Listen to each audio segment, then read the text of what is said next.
The next photograph is a fancy Chingorito in Ibiza. It was taken last summer at the National Symposium of Enthusiastic Economists. And as you can see, it's pretty empty.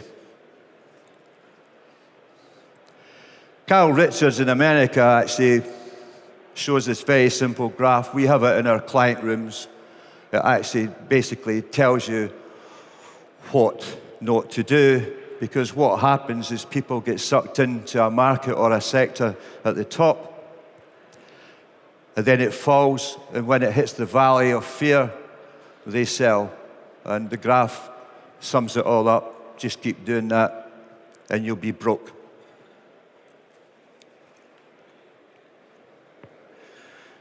We saw it in even this year. January and February, the markets fell. It was the worst start in living memory, apparently. And people rushed out. They rushed into cash, and they rushed in, we're told, to absolute return funds, which actually have given us absolutely nothing. They rushed into the UK's largest absolute return fund, which has since then gone down by 1.6%, whereas the market they left has gone up by 10.8%. Fear again. Why is it we keep doing this? Why is it investors keep rushing in and then rushing out and panicking? Well, having studied the brain for quite a long time, I learned to my amazement that the human brain has been evolving for 7 million years.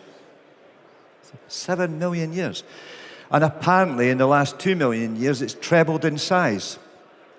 And the bit on the outside is the information brain, and the information brain collects all this nonsense that we see around us all day.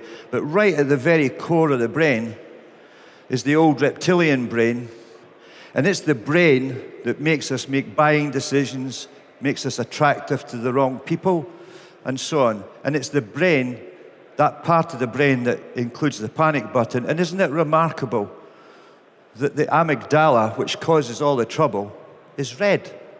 Isn't that astonishing? We've got a red panic button in the brain. So,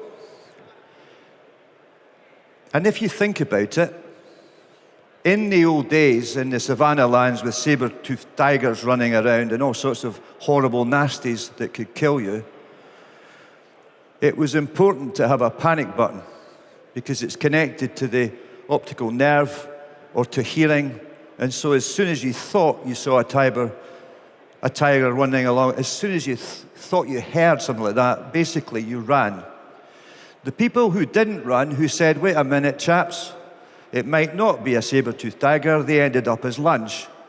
And so the genes that were passed down through generation and generation and generation are the genes of the herd, the safety in numbers. They're the genes that are passed down. That's why it is not easy to be contrarian.